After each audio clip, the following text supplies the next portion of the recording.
Now it's ready to. Good evening and welcome to the North Rose-Wolcott Central School Board of Education meeting tonight. Happy New Year to everyone. And please stand for the Pledge of Allegiance. I pledge allegiance to the flag of the United States of America and to the republic for which it stands, one nation under God, indivisible, with liberty and justice for all.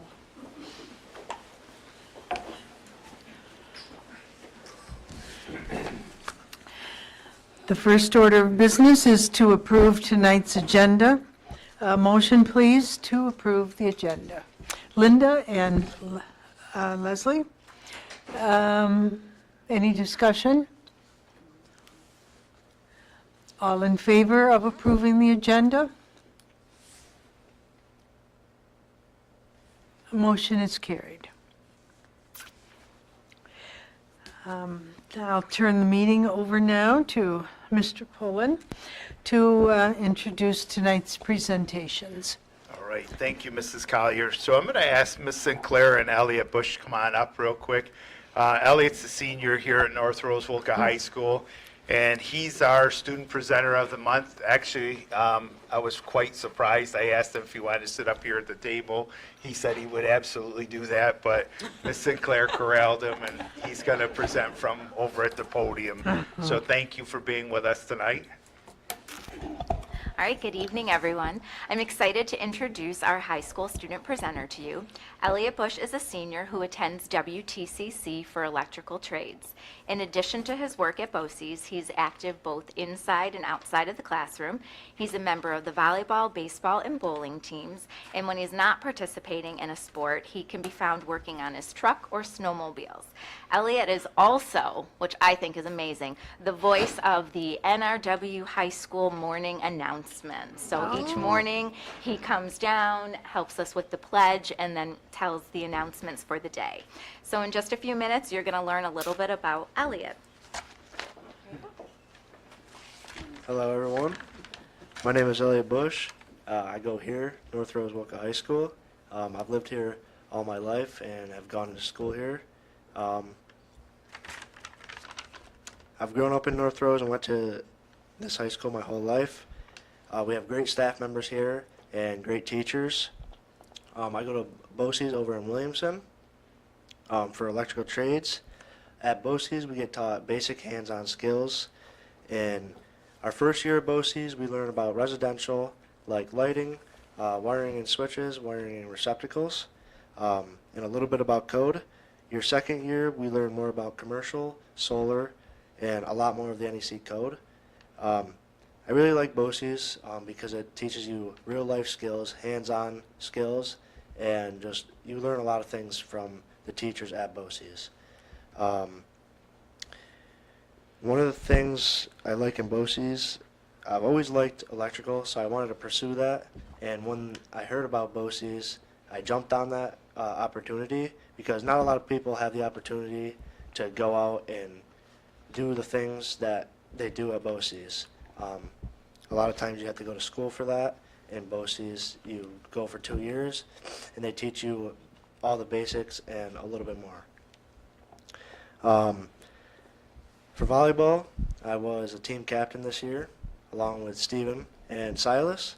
For 2 years in a row, I was first team All-League, and 2-year All-Greater Rochester honorable mention. For BOCES, for electrical, when you go to BOCES, you learn all the things, and if you don't want to go that route, you can go a different route, and you always have something to fall back on. So it's never a waste of time going to do something and learning it, and then following a different path in life. Thank you. Thank you. Hang on, Elliot, hang on 1 second. They may have some questions for you. So I'm just going to piggyback on a little bit of what he said. I had a chance to look at his grades a little bit today, and he's modest and very humble because his lowest grade was a 90%. And in electrical trades with Mr. Buck, it was a 94. And he runs a pretty rigorous shop up there in the tech program. So, you know, it's nice to see that back here on campus and at Wayne Tech and Career Center, Elliot's grades are pretty phenomenal. He gives us a lot of reason to be proud, so thank you. Thank Are you. there any questions for Elliot? Just a comment, sort of a question comment. I do know that a lot of the students that are in the different trade programs have opportunities to go on and be employed right away after you graduate. Are you interested in doing that? I know you're saying you don't have to go that route, but I know that from when I've observed students, they become so connected with the staff there and the teachers that they learn a lot more than just the electrical. Yeah, I would like to pursue in the electrical career. I've always wanted to be an electrician, so I do really want to go that route. And for our senior year, we do internships through BOCES. So for electrical, we go our senior year. So our internships just started, and I'm looking into internships to go out in the field and actually learn and get real life hands-on. So. You'll probably get an offer, I'm pretty sure. I was going to ask you a similar kind of question. I would encourage you to stay around the area because skilled people, plumbers, electricians, et cetera, are in high demand. You don't have to go to the cities. You'll get plenty of work here and be a good lifestyle and contribute to our school district. Good going. Anyone else? Yes, you stay around here, you'll probably be in our houses, fixing up our problems. Thank you, Bob. Thank you so All right. much. Thank you.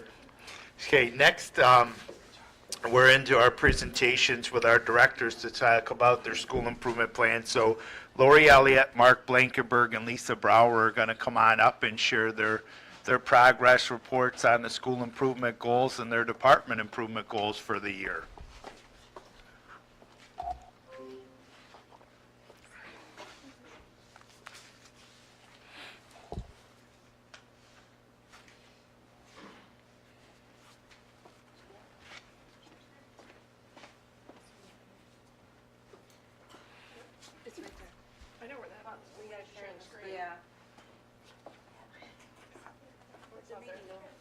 Go scroll it down.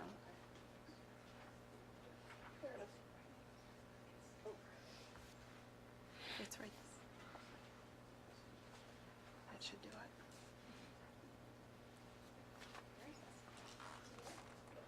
There, that's it. Nope, wrong one.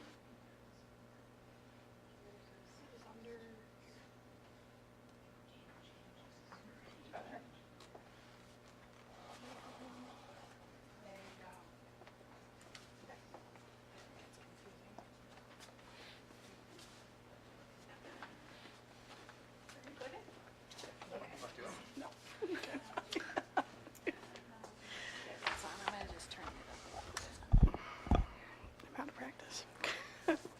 Hi, everyone.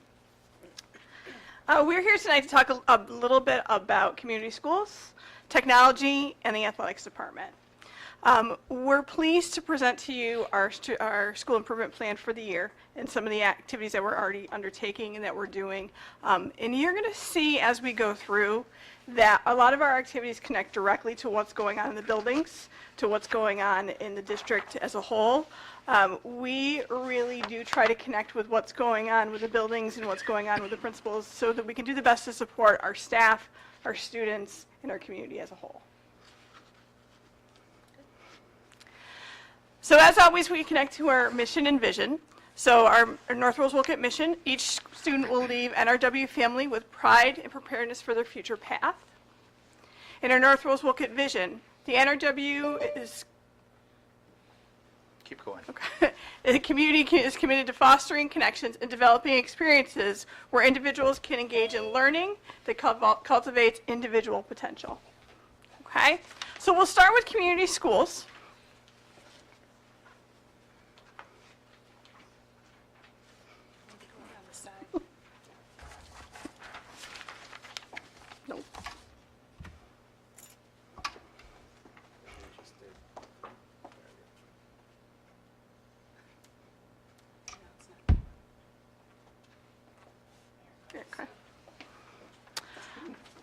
So some of our images here, some of you may recognize some of our faces that are here. You know, we have a great grandmother who is now who's been a part of our district for a long time. I'm pleased to say that that picture that you're seeing was part of our holiday party that we had in the after school program, where we had families join with our youngest learners at the elementary school, and really had a good time. And you see kinder camp that's there as well as a picture from our summer program. So these are all images that we see for our out of school activities. So our first commitment is that we will provide professional development that focuses on student needs in order to build the capacity for our teachers and staff to improve the outcomes for all of our students. The key strategy in community schools is we'll use grant funding to implement professional development that will build a faculty and student capacity to meet the needs of our students. Our grant funding is used in a variety of different capacities when it comes to professional development. We do professional development in some of our mental health areas for TCIS, which is Therapeutic Crisis Intervention for Schools, Youth Mental Health First Aid, which is a mental health program where adults are trained to spot students in need. And then there's a teen mental health first aid, which is where teens, we do this in our high school health classes, where teens are actually trained to spot mental health issues in their peers, because we found that's a great way because kids are more willing to talk to other kids, and a lot of times they see it. So it's a really great way that we do that. Grant funding is used to pay people who not only attend these programs if they're doing it outside of contract time, but we're also working on building our own capacity within the district and training our own staff to be able to facilitate these training programs. So these train the trainer programs. So we're trying to build in-house so we can provide these to more and more staff across the district. We're using grant funding to do restorative practices in the elementary school, which is a great program. We have a group called Peaceful Schools who comes into about once a month. They're doing online as well as face-to-face work with our elementary staff to do this program and to teach that program to those teachers.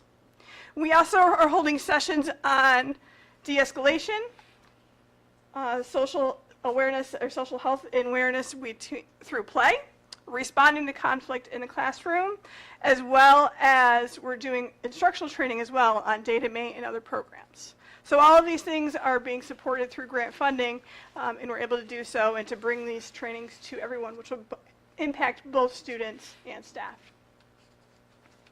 So our second commitment is we'll increase opportunities for family and community involvement in decision-making process in order to build relationships with staff, students, and families. So this is a key hallmark of what happens in community schools. Is we really want to increase our partnerships, increase with the community agencies, allow them to have a voice, as well as increase the voice of our families within our school districts. We really want to promote the idea of we want families here to enjoy our activities, but we really want to hear their voice and allow them to be involved in the decision-making process as well. So that's been a commitment across the district this year, is not just to have families here, which we're continuing working on, coming to open houses, coming to concerts, coming to all those programs, but we're also allowing family members to have a voice and a say in what's going on in creating those different events. We've had families help plan open house nights, get-togethers after school. We've also have families and parents involved in our Strategic Action Planning Committee, which has been to hear their voice and to allow them in that process as well.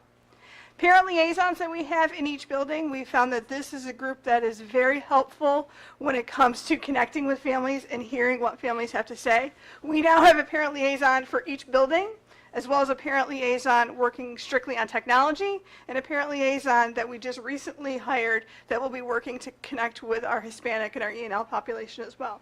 So we're using all of those people, and they're really a great service to all of them.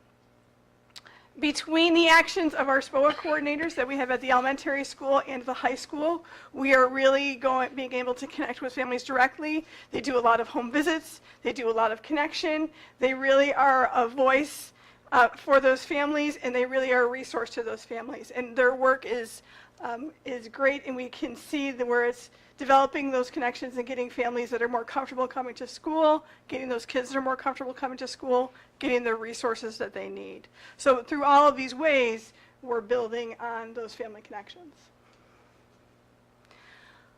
Our final commitment is that we are committed to implementing grant funding to support the needs of our students and families. So we're continuing to use our grant funding to do a variety of different... Get rid of that picture. What are you doing?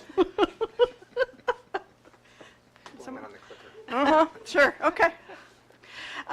So I got more. Don't worry. So we're using our grant funding to support out-of-school time, which is very important to our school community. We currently have 40 students in our morning program. That's our early morning program that comes to the elementary school. We have 40 students at the elementary school in the after-school program. It ranges between 30 and 40 at the middle school program, all of which that are funded through grant funding. And we found that these are great for the kids to build connections to school in a positive way, to do things that they don't normally do. They're taking different classes, they're doing different activities. We also found that it's very important to our school community. Our parents tend to look to those options to be able to use it as a resource to help them as a little bit to extend that day a little bit when they need to go to work or they need to go to employment. So those out-of-school time programmings are very helpful. We are lucky to have connections with YAP, with the Youth Advocate Programs, which have been a great resource and working and acting as mentors and working with a number of our students.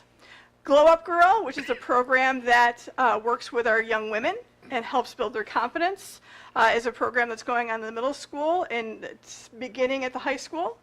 And we were able to use grant funding this year to also bring in a Delphi counselor, so that person is in the high school to work on some different small groups in the areas of substance abuse. We're using our grant funding to support digital literacy. We recently were awarded a learning technology grant, which we can use to support the digital literacy at the elementary school. Some of our instructional coaches are being funded through grants. We are doing Regents Prep tutoring coming up in the next couple of weeks. And of course, we're very proud of our UPK program. That's through grant funding. Lastly, we used our ARP, or American Rescue Dollars funding well to be able to provide some safety enhancements and some aesthetics to our buildings. We were able to get new cafeterias in the elementary school. If you go into the elementary school, you can see the cafeteria tables are to their height and they're much safer for them, so they're not falling off them. And then the high top tables, which are at the high school, are very popular, and so the students have liked those as well. We were able to use grant funding to do those things. Okay? All right. On to technology. Sure. Thank you.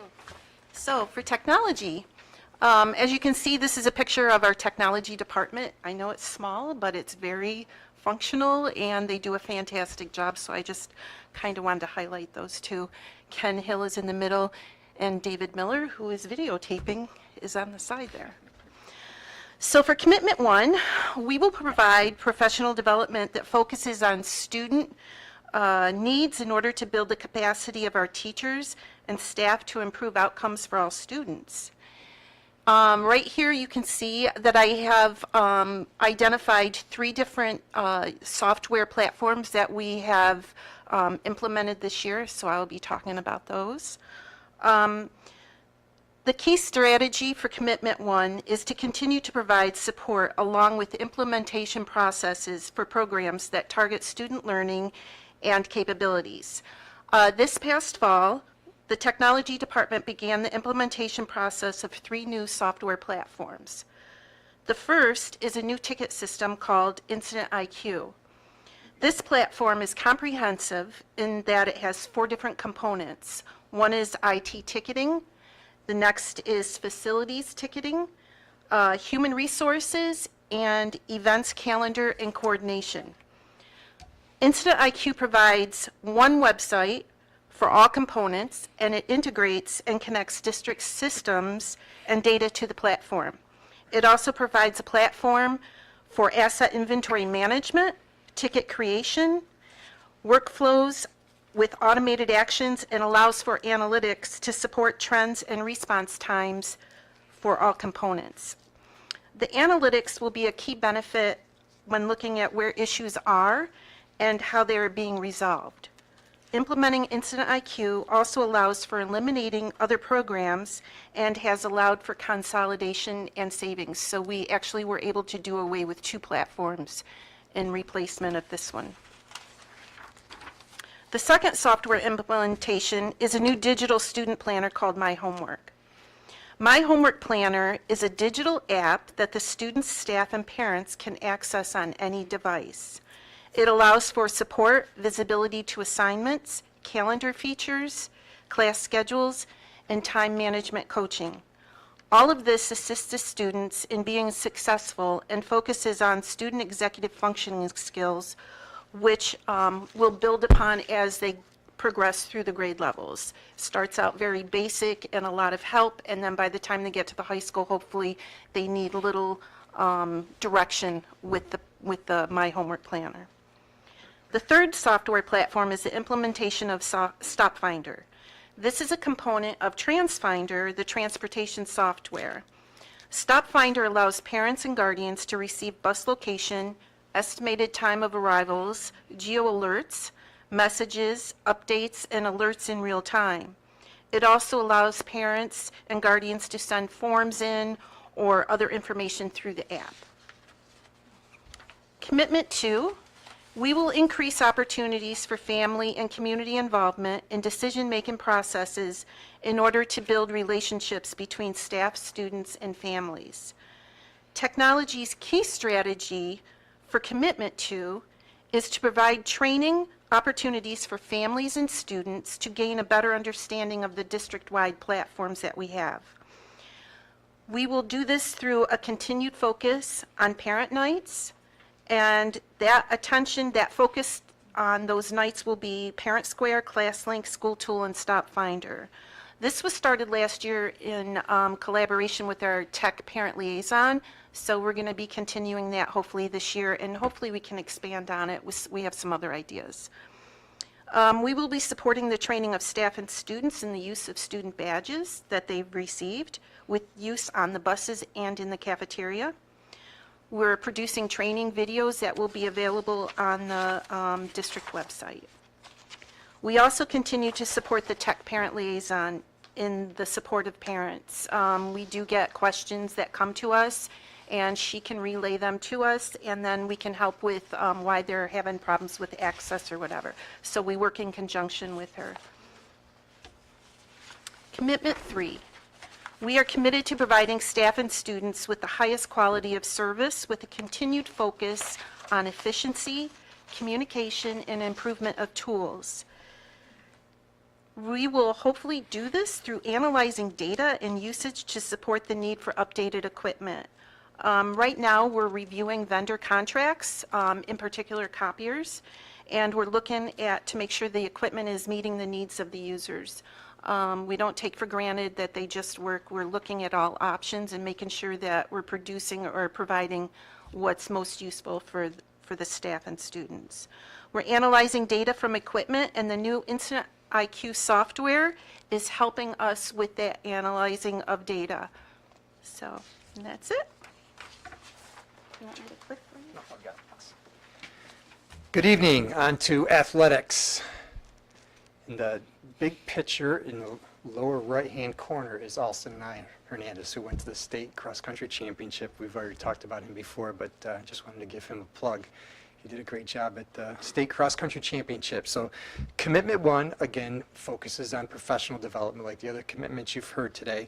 So the first 2 pictures are pictures of a professional development opportunity that the Wayne County League ADs we organized. We brought a speaker in for 2 days. We had a day of coaching, professional development, and one for students on the second day. So the first picture is a bunch of our students at that student leader part of it.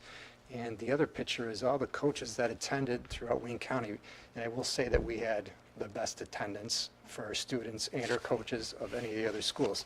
And the other picture is a Section 5 student leadership training program that we participated in this past fall. So again, key strategy is to provide professional development opportunities that enhance our student athletes' participation. Again, going back, we organized and had coaches attend a professional development seminar.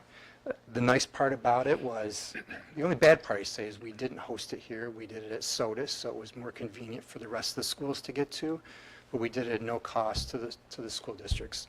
It was funded by the league. We brought a speaker in from Proactive Coaching LLC, did a great job. I know our coaches got a lot out of it, and our student athletes got a lot out of it. So that was day one, working with the coaches. Day two was for coaches and student athletes. It was student athlete leadership, so a number of our students went and worked with coaches and participated in that. And the third portion was the speaker did a segment for parents. And unfortunately, I have to say that was the least attended, but the important part was we had a lot of coaches attend and a lot of our students that got a lot out of that opportunity. And the last thing, again, is this Section 5 student leadership. We had 5 students go to that in the fall at FLCC. It was a great program. It's held annually, and each year we send 5 students. And last year they started one for the middle school students, so the modified athletes, and that will be in the spring, and we will be sending students to that also. Section 5 is sponsoring a professional development for all the athletic directors that I'm participating in. The name of the program is Inside Out Leadership Training. It's a national training program that the Buffalo Bills have funded, so we've had some really good sessions and a book that goes along with that. Commitment 2 is increase opportunities for our families to be involved in decision-making processes, and build those relationships. So I've got a number of pictures up there with different activities that we do throughout the school year to recognize students, bring parents in, and involve them in the things we do. Again, allowing student athletes and parents the opportunity to get to know coaches, be involved with coaches, develop that, build some trust and open lines of communications. Obviously, we do meet the coaches' nights in team meetings where parents are involved. We obviously heavily use Parent Square to communicate with families and students. We also have a lot of recognition events, end of the season activities where we recognize students, end of the school year, senior nights, that we recognize students and their accomplishments. And this year we also started a student athlete advisory council, and basically I call it the captain's club. So each season we take the captains of each team and we meet with them. I meet with them regularly to allow them some voice and some communication. I may share some information that they take back to their teams. They may share some things that are helpful for myself and the coaches to improve their activities. Commitment 3, incorporate the values that we get from educationally based athletics and to help student achievement. One of the things that we try to do, obviously, is have some team building opportunities. And the first picture up at the top is our boys basketball team went to a St. John Fisher basketball game. They had a chance to obviously watch the game, but one of the assistant coaches at Fisher took our students on a tour of the athletic facilities, talked about an admission process. Instead of doing some traditional team building activities, we're trying to get students on college campuses. Both our soccer teams went to college soccer games this fall, so it's something we want to continue. And the boys, the soccer teams had a great experience going to those things and seeing that higher level and being on a college campus, and the basketball team enjoyed that opportunity. Again, providing character, leadership, and sportsmanship development through participation. One of the things, and I'll just go back to the other slide real quick, the 2 plaques in the middle there, the last 2 years we've been recognized as a school of excellence for our academics. That means 75% of our teams have achieved the Scholar Athlete, 75% or more have achieved the Scholar Athlete designation, which is 90% during the season. So we're very proud of that honor. This fall, 7 out of our 8 varsity teams acquired that New York State Public High School Scholar Athlete Team recognition, so we're off to a good start there with the season. So again, progress monitoring, I think we do a good job of helping students maintain that high level in the classroom, but then the students who are struggling, helping them to figure out how they can maintain the grades that are appropriate for them to participate in athletics. Provide leadership and education training opportunities for our students. Obviously, we've shown you the Section 5 leadership, the fall situation that we provided for them. But also we had a nutritionist that's grant funded, that's worked with several of our teams, a couple of the fall teams and with our wrestling teams to help with their weight management. So that's been a nice add for educating our students. In community service, I'll go back to finish up community service. The expectation is we try to get our students involved in community service as much as possible. We had our wrestling team this last weekend help pick up the decorations in the Wolcott Town Park, which they have done traditionally every year. They've been involved with Lions Club Sale. The soccer teams have done that, where they've helped move things in and out for Lions Club Sale every year. We've had some of our teams recently have helped out with our youth sports, where they've been officiating, helping coach, being helpers for those organizations. And the importance of giving back, so our students really appreciate those. We've cleaned up cemeteries with the track team, so some real good opportunities for them to learn about the importance of giving back to our students. Thank you for allowing us to share this presentation with you. Can we answer any questions for you?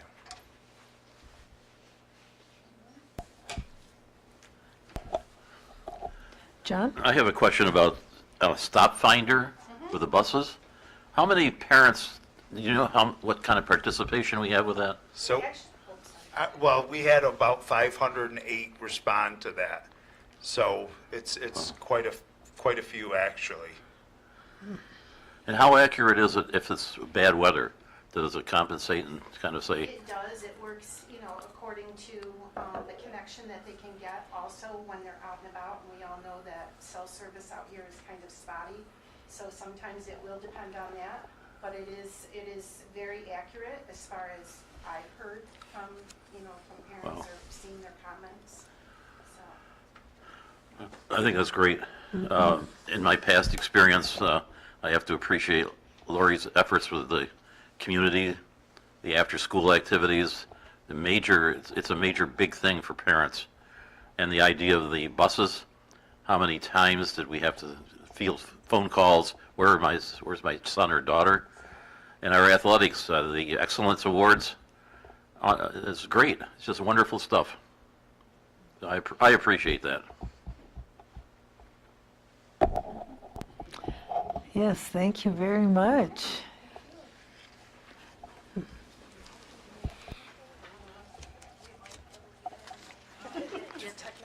Technology tonight, nothing has worked right tonight.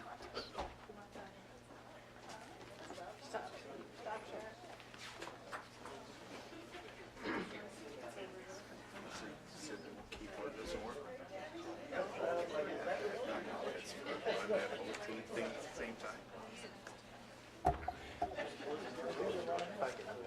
I don't know.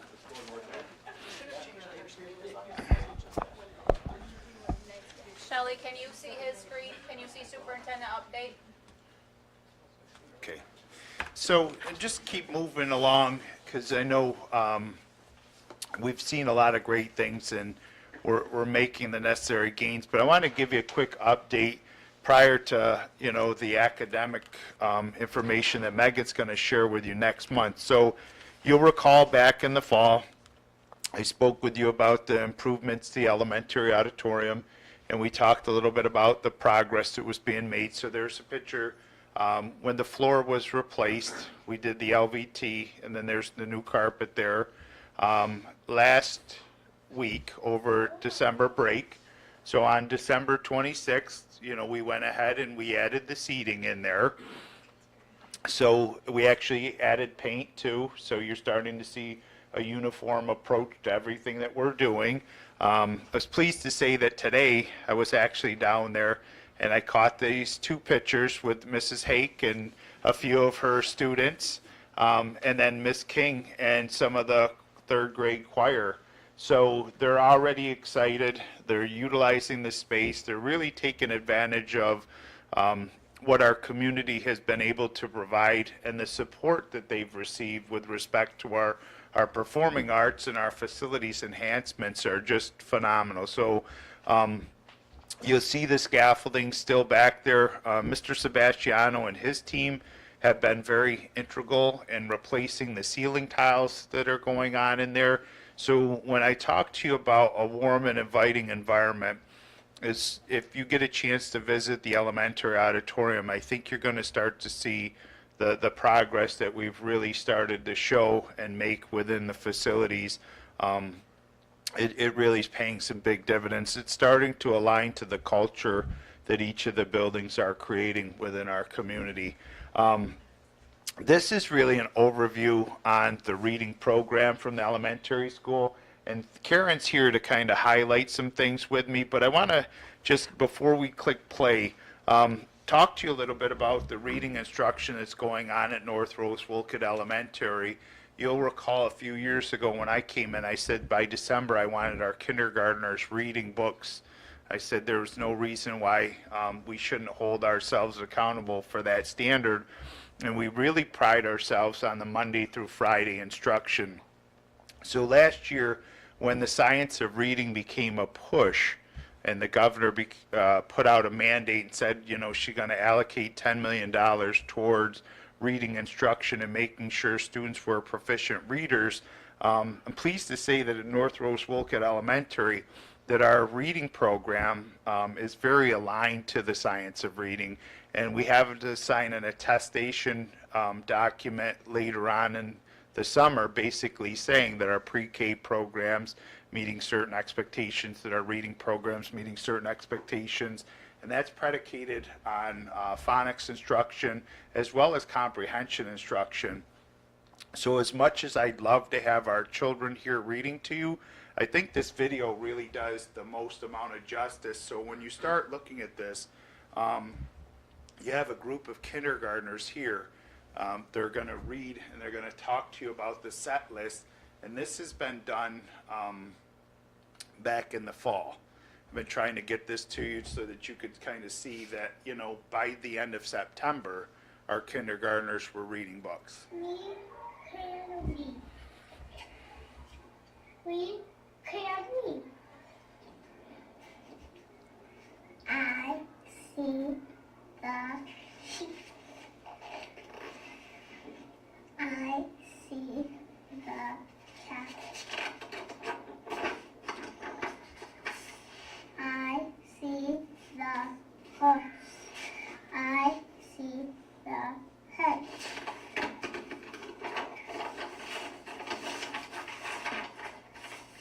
I see the pig. I see the pie. I can see. You can't see. And she here, she isn't here. You can't see. You can't see. Is she here? She isn't. You can't see. We can't see. Born your dance. Bounce with the money. Stuff like that. Spin like a chicken now. Cluck, cluck. I see the phone. I see the sheep. I see the cow. I see the horse. I see the hen. I see the pig. I see the farm. We can't see. I can't see. We can't see.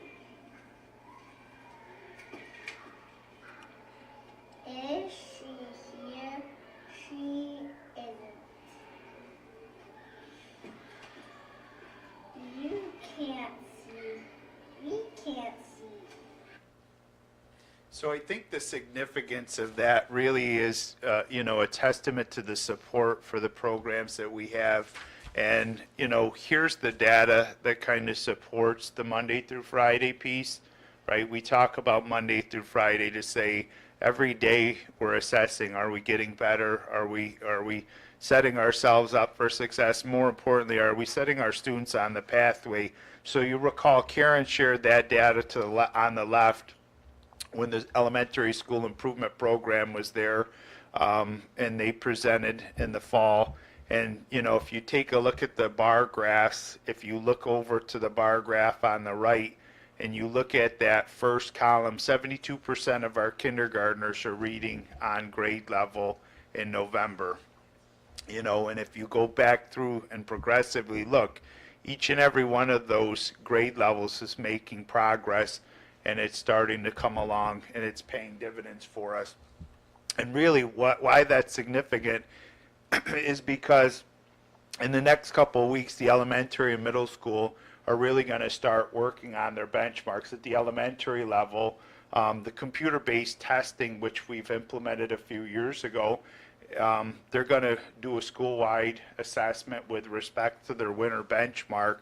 So on January 21st and 23rd at the elementary, they'll be working on math and ELA, and I believe on the 24th, the middle school will be focusing on the math, if that's correct.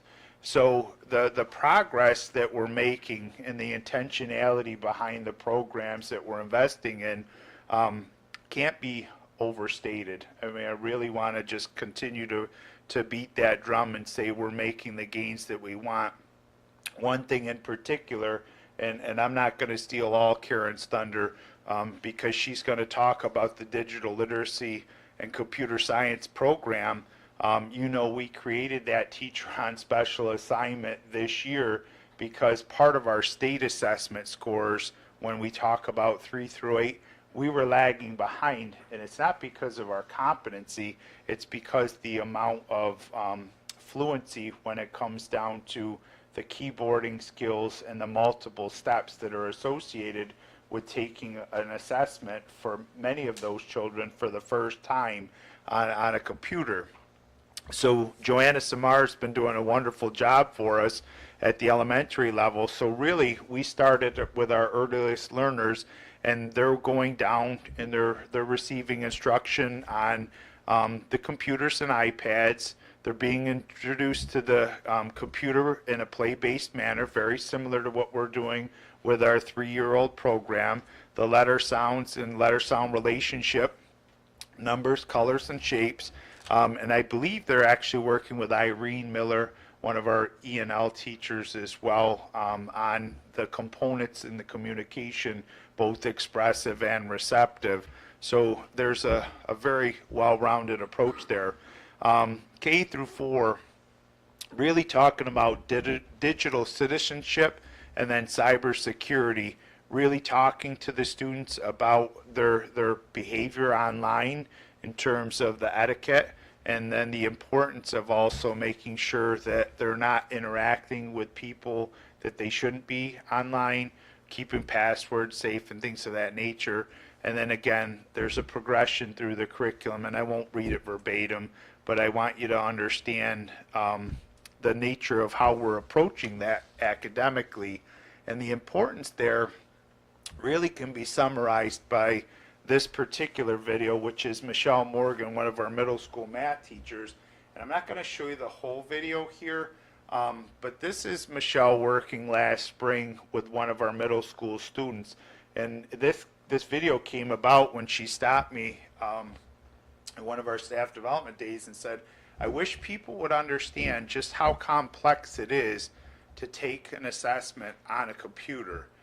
So I'm going to show you a few minutes of this, and then I'll stop. But the important piece that we talk about is like the scaffolding of our learning and the intentionality, and just really how much things have changed in the last few years based on the introduction of computer-based testing. Hi, I'm Michelle Morgan. I'm the 8th grade math teacher, and this is my wonderful student, Annabelle.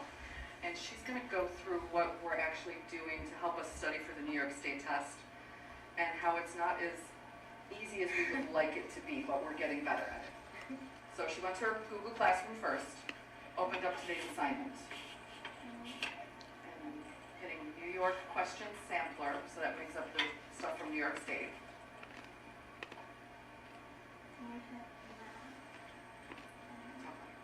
Math, and then What grade you're in, then you select equation editor sample. so we're using the equation editor sampler because that is the thing that's the hardest. So exit out all the directions because you know those. So then it looks like this, and this is what the kids have to put in. So they could type their math. Typing math is really hard. Because they would need to know how to use all these little things like this is how you put a fraction in. So instead, we're going to open up a drawing. And we have these wonderful styluses. So your equation for today is 24x plus 33 equals 3, then in parentheses, 5x plus 21, close parentheses, minus 9. So do you remember how to solve it, or do you need a notebook with all the steps? Distribute the 3 to 5x and 21. 15x plus 63 minus 9 equals 33 plus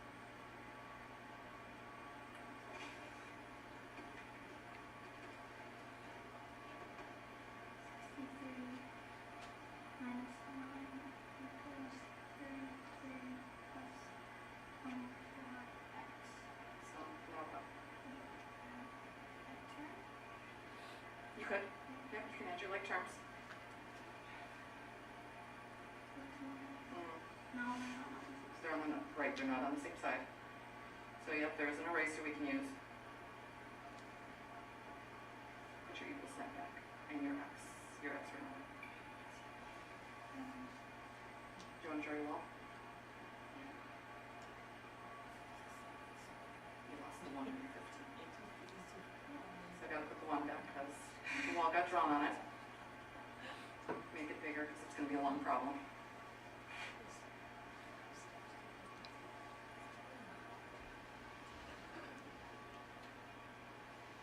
I think you have one.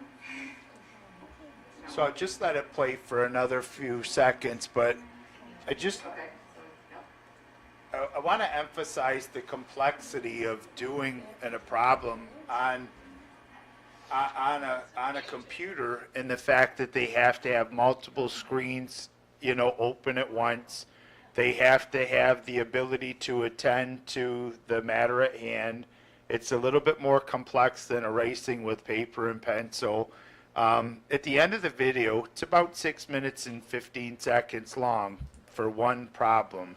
So a lot of times when you're looking at our data over the past, our students are running out of time, and they're growing frustrated with respect to the actual testing, and then the test taking stamina is not quite what it needs to be. So 2 years ago, when we really started to emphasize the practice with this, we saw some regression with our scores.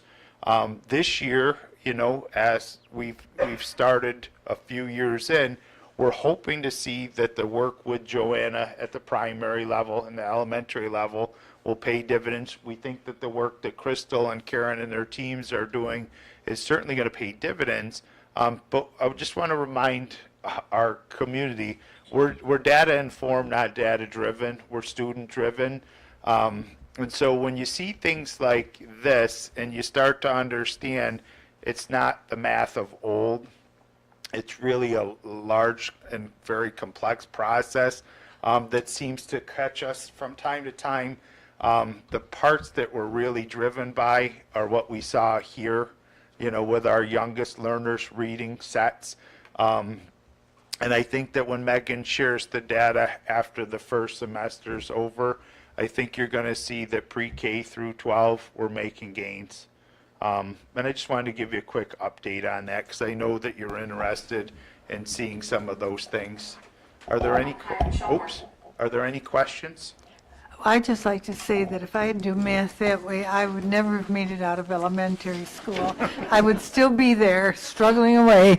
Yeah, I think that there's definitely a feeling of test-taking fatigue with some of the stuff that they're experiencing.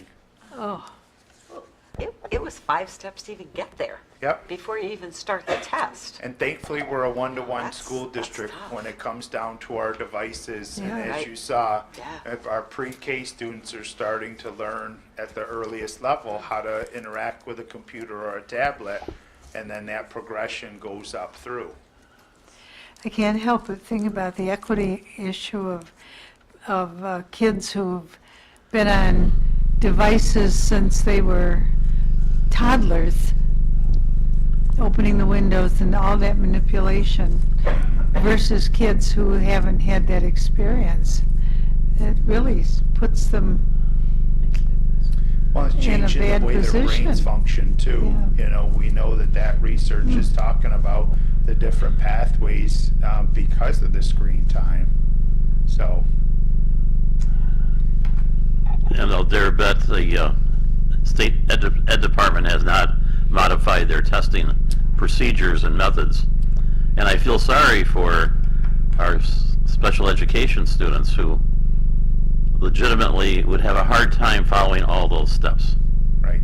Well, from our perspective, like I said, we're going to stay focused on what's important, which is developing strong relationships with our children, making sure they know that when they come to school each and every day, they're loved and they're cared for. We're going to give them the very best we possibly can. We're going to hold ourselves accountable to that. And we're going to remind ourselves that, you know, that Monday through Friday is so much more important than testing once or twice a year. The important piece is that we are going to continue to make the growth. And I'm looking forward to when the building leaders come back and share their updates to their school progress reports, that growth is going to be evident. And I am really looking forward to, you know, Megan getting a chance to shine and showcase some of the things that we're doing, from the uniform approach to all 3 buildings moving in the same direction. So thank you. thank you, Mr. Pullen. We move on to number 3, reports and correspondence, and board liaisons to the different buildings. Leslie, do you have anything to report from the elementary school? Yes, I do. Sounds like the students do feel loved, like Mr. Pullen was just talking about, because I got a report that there were lots and lots of hugs when they came back from Christmas break. So lots of teachers getting hugs from their students, and that's great to hear. To be in elementary school and be that like free with our emotions, right? Like was already talked about, there's lots of benchmark assessments going on. So the elementary school has a lot of testing coming up. But I love that they're going to have an iReady pep rally for the older grades to get them excited for it. It's important for us to see as adults the testing process so we can kind of see. No wonder these kids get test fatigue. I mean, I would. And the auditorium, looks awesome. We're all going to need to take a visit over to the elementary school, go see that.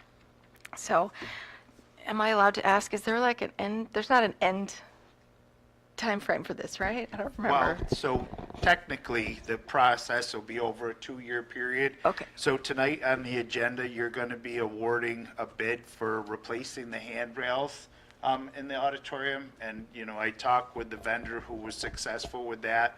So over February break, they'll end up taking out the handrails that are there because those present some hazards based on sharp angles. They'll be very consistent and similar to the high school. You may have picked up on the pattern of the chairs, but it'll be that same rounded material, same carbon gray color. You know, it's really the standardization. And then, you know, we're working with a vendor on a projector and the equipment for a screen so that they actually can start utilizing that. And then next year, we'll focus our energy on the stage lighting and the curtains and things of that.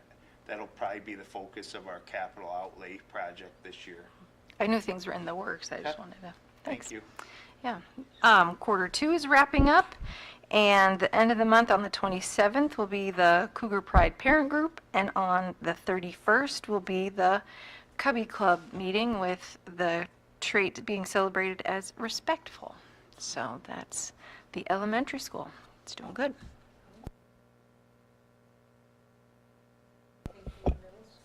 I do. On December 17th, P-TECH counselors came to speak to the 8th graders about attending P-TECH. Many of the students were very interested in the possibility of attending next year. The Cougar Pride Assembly was held on December 20th. The trait of the month was adaptability. Congratulations to the Spanish teacher Crystal Wygand and special education teacher Stephanie Rice, as they were the December staff members of the month. This week started the winter iReady testing for reading, and next week the students will complete the iReady testing for math. Good luck to all the students. Midterms for grades 5 through 8 will be January 21st through the 24th. All students will be dismissed at 11:15 on these days. Good luck to all those students as well. Thank you. John, do you have something from the high school? Sure. Obviously, Regents and midterm week testing is going to be held January 21st and through the 24th. And students will only report to school if they're scheduled for a review session or midterm or Regents. And the high school counselors are meeting with students in at the high school, 9 through 11, to explain the revised course selection process. And they're going to be working with their counselors to choose courses for next year. That doesn't seem possible, but it has to start. A challenge for the month of January is the word kindness. And in any act, this is a really neat thing, any act of kindness seen by the staff member will be given a ticket that will be entered into a monthly raffle. And the raffle prizes are pretty substantial. Smart TVs and AirPods and Stanley, you're not eligible. A mini fridge. No, that wasn't kind. I think it's a great idea, though, because you have to have a prize out there that's worthwhile to the kids, and that's good. The drawing will be on February 3rd, and 4 high school students have contributed work to the art exhibit, to the Start Here art exhibit at the RIT, and these students are Madeline Henderson, Kyle Paul, Cadence Beebe, and Raven Green. Another very good thing. Our high school chorus is learning new music for our March concert and preparing for solo festival songs and rehearsing all-county music. And Scott Vanderline, Alston Hernandez, Marcus Hefner, and Anna Madison, Theo Grady, and Lacey Vitch will head to Gananda High School at the end of the month to rehearse and perform for the senior high all-county choir concert. And tickets are available at the door. The band is started preparing for the district concert in March, and many of the students in the band have been preparing their auditions for all-county festival, which will be held on February 1st.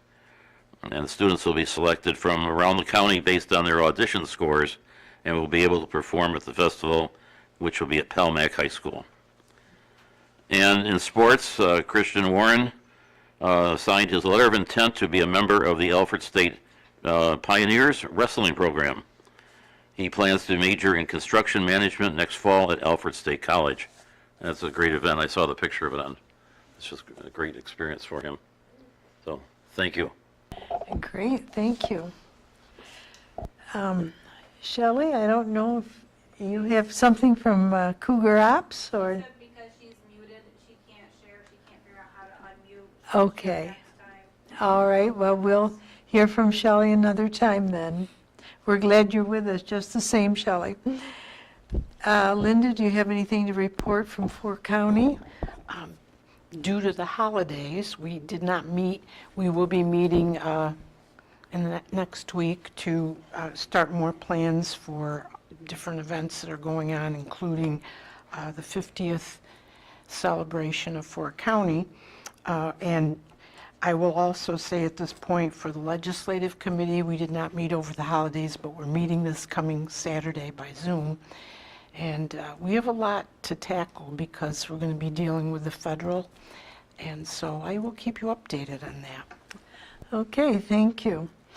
The Handbook Committee, it's time now that maybe we get together, and after the meeting, Linda and Leslie, maybe we can schedule our first meeting so we can begin the review of the handbook. Okay? John, anything from audit? No. Travis, anything from District Safety Committee? So last meeting, each building debriefed on the reunification drill that happened on November 15th. We had a couple outside observers. They reported that there was an improvement in all 3 buildings from last year. Some things they look at is the length of time it takes the students and staff to evacuate the building, reunify, and then load buses. Ben Stopka, the assistant principal of the elementary school, mentioned signs for the playground to let the public know that the playground is closed during school hours. And I think that's a great idea. It was reported that the Narcan training that happened at the high school on December 11th and 12th was well received by the students who took it. They learned how to administer and received their own Narcan kit to take home. To comment on this, my 9th and 11th grade sons both took it, and felt good knowing that they're able to help somebody if needed. So, all good news. Great. The playgrounds would be closed to the community, you mean? During school hours, Yeah. yeah. I think Yeah. they had a couple times, maybe a grandparent was out there with their grandchildren during school hours, and Yeah. kind of a safety hazard, so they just, maybe some signage would help with that. No, I can remember when I was teaching, sometimes there would be somebody out there with their little ones, and yeah, a little dangerous there for them, because once the kids start running around, it's not easy for a 2-year-old to get out of the way. Good idea. Personnel and negotiations. Tina, do you have anything to report? No update. We're status quo. Okay. How about the communication ad hoc? You can look forward to another article. We've submitted some information to Amanda, so that will be coming out as well. Great, great. And I won't ask Shelley, but I'll ask Leslie and Tina, because I know Shelley can't respond. Is there anything we need to know about the first read on these policies that you have listed here? Anything you want to say about them? No, we just continue our process of kind of weeding out the policies we don't need, and then just updating things that are legally needing updated. Okay, all right, great. Leslie did say that they will have more to move forward at the next meeting. Okay, great. Thank you, Tina. All right, that completes reports and correspondence. Is there any public access requests tonight?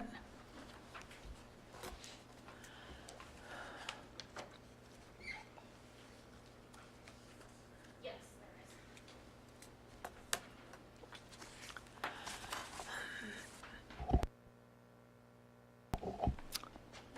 there is. Okay. We do have one request. I will, as I am required to read this, public participation is a time that the board has set aside to hear from residents of the district to express viewpoints related to the district. Bylaws 1510, regular board meetings and rules and public participation establishes the rules for this public access. If you have signed up to speak, it is expected that you have read the policy and are committing to adhering to the rules of the policy. I remind you that the board does not hear personal complaints against any persons connected to the school system. in public session, nor are there any forms of prejudice, obscene language, libelous statements, or threats of violence tolerated. Public access is a time for the board to hear what residents have to say, but members will not respond in any way. Speakers are each allowed 3 minutes, and when you hear the signal, please come to conclusion. With that said, Paul Statsky has requested to speak to the board on baseball and softball scoreboards. Paul?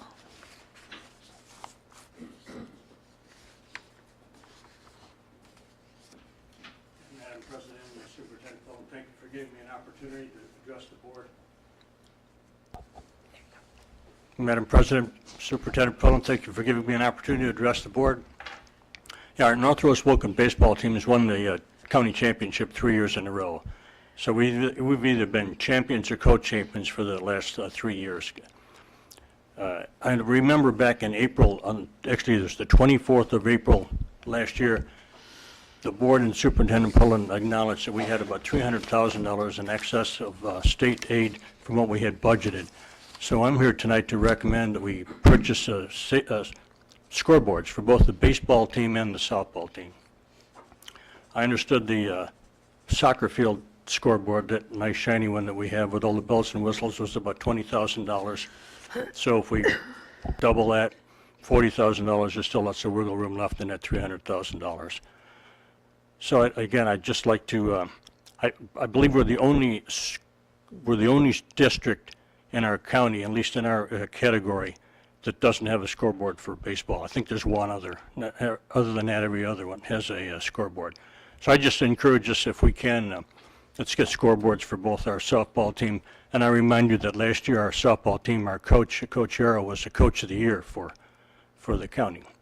So again, on behalf of the softball team and the baseball team, I strongly encourage us to get the scoreboards. Thank you. Thank you, Paul. We come now to the consent agenda. A motion, please, to approve the consent agenda. Travis and Tina, discussion and questions? The consent agenda runs from page 2 through the top of page 6. Yes.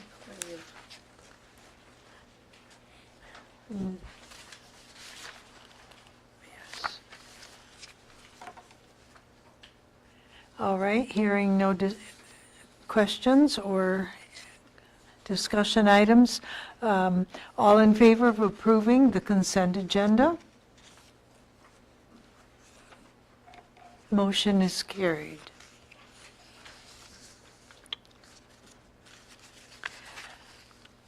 On page 6, item number 6. A motion, please, to approve item 1, co-curricular appointments. John and Travis, any discussion? Shelley, I believe you will be abstaining in this one. Any other discussion? Then all in favor of approval? Oh, you're right. Thank you, Tina. Cinda? Yes. Tina? Yes. John? Yes. Shelley? Linda? Yes? Leslie? Yes. Travis? Yes. Thank you, motion is carried. Thank you. A motion to approve items 2, 3, and 4. Letter of resignation by Jennifer Kerr, create and appoint senior clerk typist Jennifer Kerr, and the written agreement between the superintendent and the North Rose-Wolcott Service Employees Association and 3 employees of the district. A motion, please. Linda and Leslie. Discussion. I believe you'll be abstaining on this, Travis. Tina, would you call the roll? Cinda, Yes? Tina, Yes. John, Yes. Shelley, Linda, Yes. Leslie, Yes. Travis. I abstain. Thank you, motion is carried. Motion is carried. Now, a motion for approval of number 5 is to approve the agreement between CDG Huron Solar 2 LLC and the Town of Huron. Motion, please. Travis and Leslie. Discussion?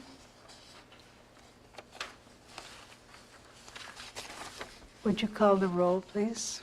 Cinda, Yes? Tina, Yes. John, Yes. Shelley, Linda, Yes. Leslie, Yes. Travis. Yes. Thank you, motion is carried. Motion is carried. And now, are there any board member requests or comments or discussion items to be presented? None tonight, all right. Does anyone have any good news beyond what we've already heard? John?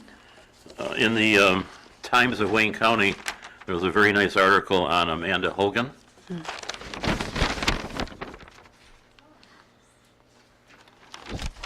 And she obviously works for the district and does a wonderful job, so it was really well done. Also, in the Lakeshore News, there was a 2024 year in a review, and they had also the middle school CPR award given, to the Christy Wygand saving of Mr. Treasurer. And then I really enjoyed the school buses for the three-town parade for Christmas, and it was good that it can be seen by our community that our buses are used by the community for transporting kids and adults when it was so cold. They were decorated. They had music coming from them.